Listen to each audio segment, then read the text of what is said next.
Holy cow. Oh, that's what happens if you go stand in a doorway. That's a new interactive video game created by Lewis and Clark professors and students. It helps you visualize how to get prepared for a big earthquake, like maybe where to duck and what to hold on to, maybe what not to hold on to. Yeah, really interesting. It's out just in time for tomorrow's great shakeout drill, and just 2 weeks after thousands of people felt that 4.4 magnitude quake outside of Salem.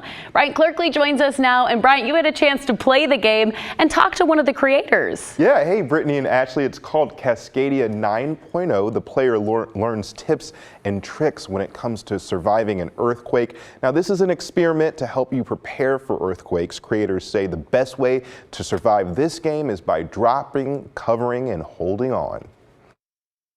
The game teaches you what you should do to manage in the event that a lot of infrastructure is disrupted, which could happen here. Associate Professor of Geological Science at Lewis and Clark, Liz Safran, is playing a new game called Cascadia 9.0. She, along with students and other professors, created it to help people visualize how to prepare for an earthquake using technology.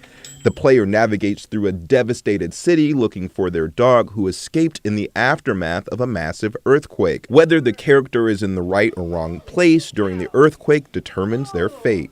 Doing the right thing in the right moment requires practice, and in a way, the video game sort of lets you have some of that practice. Safran wanted to release this game strategically right before Oregon's statewide earthquake drill, the Great Shakeout. 2 weeks ago, Oregon had a 4.4 magnitude quake outside of Salem in Lynn County. You can see the bottles slightly shaking on this grocery store surveillance video from that day.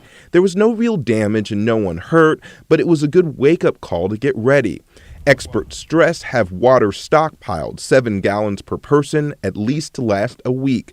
The game puts you in situations to decide whether to use unpurified drinking water, what happens during aftershocks, and gas leaks. Step one is making sure you survive the earthquake, and drop, cover, and hold on is the most important thing you can do. Cascadia 9.0 took more than a year to create. Lewis and Clark student Kyler Washington is from Texas and has never experienced an earthquake. He says drills and games like this are important for people new to the area.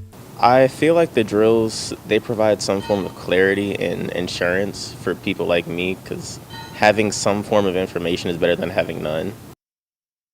And this project was funded through a more than $500,000 grant from the National Science Foundation. You can test it out for yourself at Cascadia9game.org, and there will be more games coming out in the future. Ashley? That is so clever. Bryant, thank you. And just a reminder, the Great Oregon Shakeout happens tomorrow. It's really a yearly opportunity to practice how to be safe, how to prepare during big earthquakes. All you have to do is drop to the ground, take cover under maybe a sturdy desk or table, and hold on to it until it's done. More than 500,000 people are expected to participate just in Oregon, so it really is a good drill.